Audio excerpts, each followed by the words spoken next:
This is Between the Uprights. Football is life. The rest is just details. Here are your hosts, Joe, Matt, and Chris. The Eagles are the class of the NFC, bar none, hands down. Put a fucking stake in it. It's done. They got a guy who's about to break the longest standing record from a running back perspective of all time, all right? This guy, Saquon Barkley, is breaking that record. It's fucking happening this year. I don't know if he's going to do it by 1 yard, if he's going to do it by 100 yards. It doesn't matter. He's breaking that record.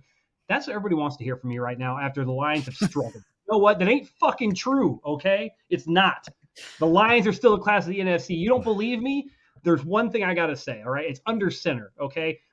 Jared Goff is an MVP candidate. Everybody knows he is. Maybe dark horse, maybe number 3 in odds, number 4 in odds based on Saquon Barkley.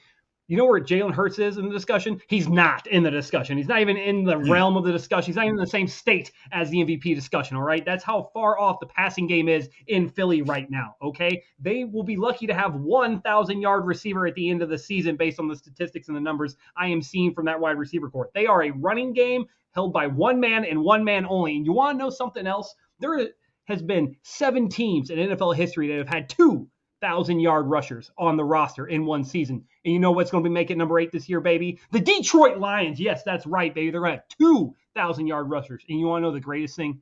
You want to know what's never been done? To have 2,000-yard rushers and 2,000-yard wide receivers. And you know what? They're going to be this close to it. If Jameson Williams can pop off for just a few more yards a game, only played 10 games this year already, all right? He's only played 10 games. If he pops off for just a little more than his average right now, him and Amon-Ra St. Brown will break the 1,000-yard mark. Jahmyr Gibbs and David Montgomery will break the 1,000-yard mark and become the first duo to break the 1,000-yard rushing mark and the first duo to break the 1,000-yard receiving mark. And do I have to mention the fact that this defense is still pretty damn good? All right? And they're hosting playoff games, baby. All right? No one's catching this Detroit Lions team. Everybody, the path to the Super Bowl is going through Detroit this year. Matt, what you got? What you got, man? Man, I don't know how to top that, man. You just came out ready to go, man. I love it. That was amazing. But listen, man, I'm ready for it. I'm here for it. Yeah, I mean, I'm here for it too. I mean, listen, anybody who knows me knows what my answer is going to be. Anybody who's listened to me talk over the last couple of years about football knows exactly what my answer is going to be. And I've been on this team since they were 1-6, and they started to make their run a couple years back, and they almost made the playoffs, and they knocked the Packers out of the playoffs. And then I was on them Super Bowl. I picked them to go to the Super Bowl before last year, and I think they should have if it wasn't for crazy plays in the Niners game and then blowing a 24-7 lead. But listen, I'm on the Lions. Like, you already know I'm on the Lions. But I'm not like you, Joe. I do think it's close. I do think the Eagles are a really, really solid football team. But it's definitely the Lions. Listen, I got all the stats. Okay, if you want to know a stat of what I have it. Okay, I've got all of the stats as far as the team stats go, and we're gonna start with an offensive comparison. Okay, total yards, the Lions were second, Eagles were fourth. Rush yards, Lions fourth, Eagles first. Pass yards, Eagles fifth, or Lions fifth, Eagles 28th, and then points per game, Lions first, Eagles seventh. So as far as offense goes, I give the advantage to the Lions. You look at their offense, Jared Goff, like you were mentioning, Joe. Then you got Amon-Ra St. Brown, Jameson Williams to take the top off, Sam Laporta in there, Jahmyr Gibbs, David Montgomery, the offensive line. Penei Sewell might be the best player on that team. They're trying to, throw pitches to him and then throw reverse passes with Penei Sewell. It's crazy. And then you got Ben Johnson to put all that together. So I give the advantage to the Lions offensively because, like you mentioned, Joe, Jalen Hurts is having a hard time throwing the ball for Philadelphia right now. He's only averaging their bottom 5 in the league this year in pass yards per game. And you could argue, well, that's because they're number 1 in rushing yards per game, and Saquon Barkley is dominating, and Jalen Hurts obviously adds another element with his legs. But you're going to have to see it from Jalen Hurts in the playoffs as far as throwing the ball goes. So the offense, I give the advantage to the Lions. The defense is close. For total yards, Lions are 10th, Eagles are first. Rush yards, Lions are 5th, Eagles are 7th. Pass yards, this is where the Eagles got the advantage. Lions are 25th, Eagles are 3rd, and then points per game, Lions are 2nd, Eagles are 4th. So even though the Lions' points per game is a little bit better than the Eagles, I would give the advantage to the Eagles there just because as an overall defense, I think they're better. So I'll give the advantage to the Eagles on the defensive end. Special teams, okay? Let's talk about nobody talks about special teams anymore, right? We got to talk about some special teams, okay? Kickers. Before the season, I would have told you the Eagles have the better kicker, okay? Hasn't been the case so far this year. Jake Bates has missed 2 kicks, 1 field goal, and 1 extra point. He's made 95% of his field goals this year. That is number 1 in the NFL. And then the Eagles kicker, obviously, like I just mentioned, Jake Elliott, he's 26th in the NFL. He's made only 78% of his kicks. So the kicking situation, definite advantage to the Lions. Punting situation, okay? I looked up the punting numbers, ladies and gentlemen. The punting situation is a wash, okay? The Lions are 3rd, the Eagles are 4th, and this isn't yards per game, okay? Punting yards per game, it's a wash, okay? They're both actually really, really good at punting, okay? But kick returns, yards per game, the Lions are 2nd, the Eagles are 23rd, and punt returns, Lions are 5th, the Eagles are 15th. Basically, that means Khalif Raymond is a really, really good returner in the return game for the Lions as well. So they have a big advantage, in my opinion, in special teams. And then I looked at turnovers as well. Differential, Lions are 7th, Eagles are 12th. Takeaways, Lions are 7th, Eagles are 15th. And then giveaways, they're tied for 7th. So if you look at the numbers, it tells you the Lions are the better team. Now, I'm not one to just look at numbers, okay? There's always a mix when it comes to the NFL, okay? You have to look at numbers to kind of determine to see if what you watched is correct, right? So you have to look at numbers and you have to watch the game, okay? When I watch the Lions play, I don't see a way that you can just beat them, right? There's not a definitive way that you can beat the Lions, okay? If you can stop Saquon Barkley, if you're playing the Eagles, I think you can beat the Eagles because, again, you make Jalen Hurts throw the ball. And I'm not like a Jalen Hurts hater or anything like that, but you make Jalen Hurts throw the ball, we've seen in previous years, he will turn the ball over a lot. And if you make the Lions throw the ball, again, we see Jared Goff throwing out there to Sam Laporta, to Jamison Williams, to Amon-Ra St. Brown. So to me, I think the Lions definitely have the advantage as far as that goes. And then again, I'm a big coach quarterback guy as well. Okay, you look at the coach quarterback situation, I think they are similar. But listen, I know there's a lot of numbers going around about Nick Sirianni, like of a certain amount of games, he's got the best winning percentage of all time for like all head coaches. But look yourself in the mirror and ask yourself about Nick Sirianni.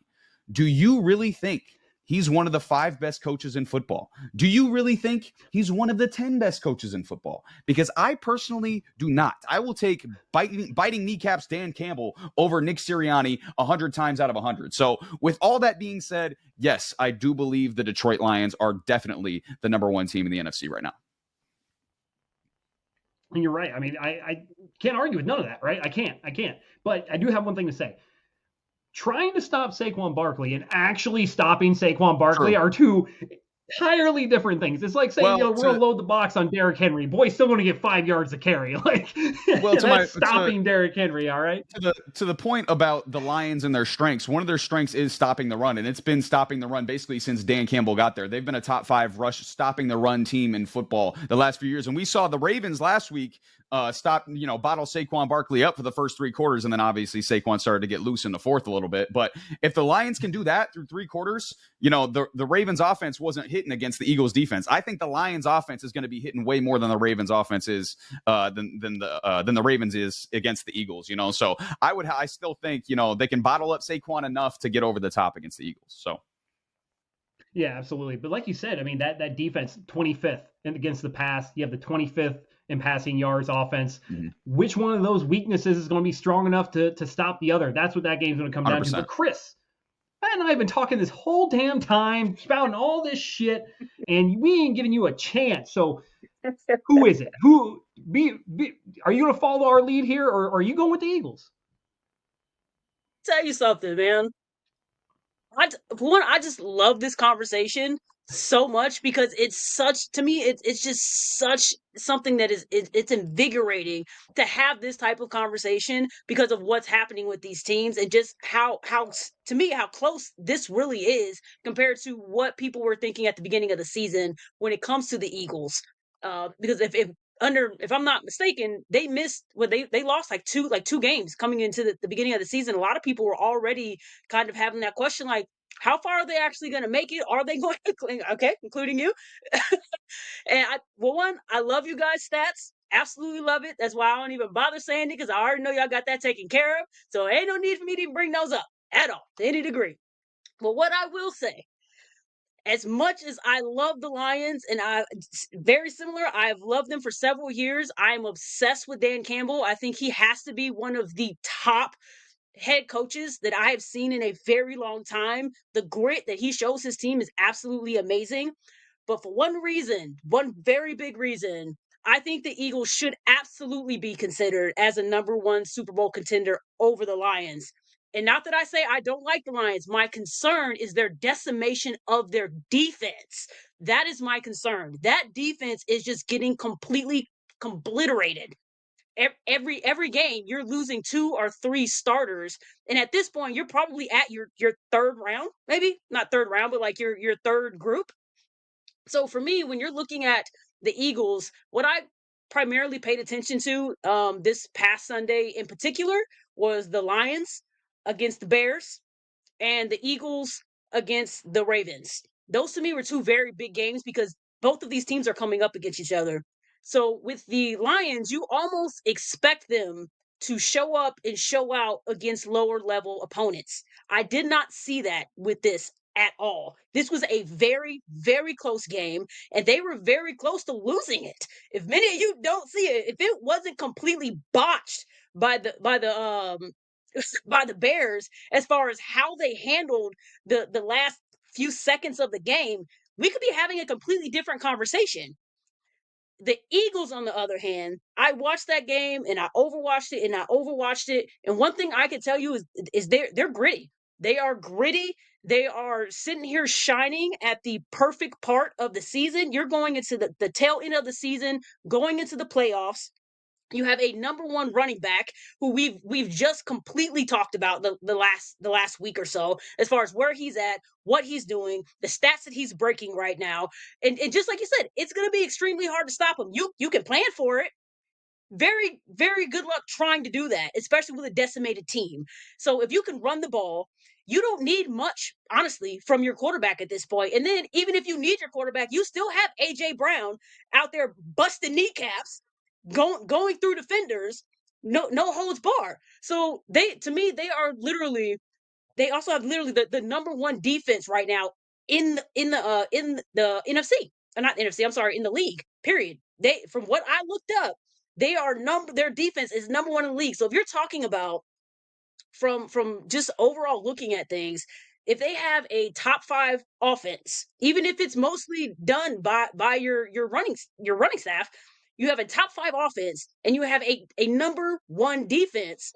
Please tell me, with a decimated team on defense on your other side of the ball, who is really going to stop them at this point is what I feel like. So when I look at this team, when you're talking about the Eagles, I put them and y'all may love it, y'all may not. I don't even know if y'all are into this type of thing. But what I compare them to is on offense, you're looking at basically an Optimus Prime level offense, and you're looking at a Megatron level defense. Now you go and put someone else on the other side of that ball on that round, and you tell me that you're running over either one of them. You're not at this point in time. So I feel like for the Lions, I love how far they've come. I love how much they've done, but I really feel like the level of their defense that has just, like I said, has just been decimated. I feel like that is going to be their biggest issue moving forward towards the end of the season and going into the playoffs, which I feel is going to give the Eagles a very good chance to be at the number 1 spot.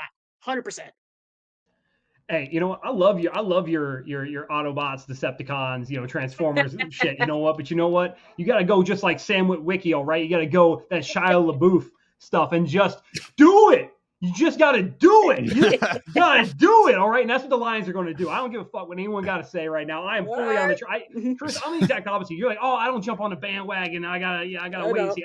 I hop on that motherfucker. Yeah, right? you do. The minute it pulls into town, they're like, yo, bro, we're going. I'm like, save me a seat. All right? And that's where I'm at right now with the Lions, okay? I am fully here for it. I have been like, there is always one team I've rooted for the longest time, okay? And that is the Detroit Lions. And not because I'm a Detroit Lions fan, but because that fucking fan base deserves some goddamn satisfaction, and I believe they're getting it this year. All right, and like you said, they got the Eagles got a top 5 offense. It's clearly the running game. Mm-hmm. However, I just like the fact that, like Matt said, it's multiple people doing it for the Detroit Lions. You got one fucking guy realistically doing it for the Philadelphia Eagles, and that is not a recipe for success.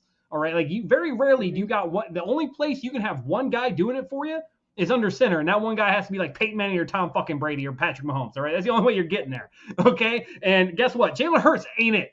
That ain't him. All right, like I saw him in Oklahoma. I love Jalen Hurts at Oklahoma. I wanted him to be a Patriot coming out, and we didn't draft him, and I was upset because I liked him. But at the same time, that is not who he is. All right.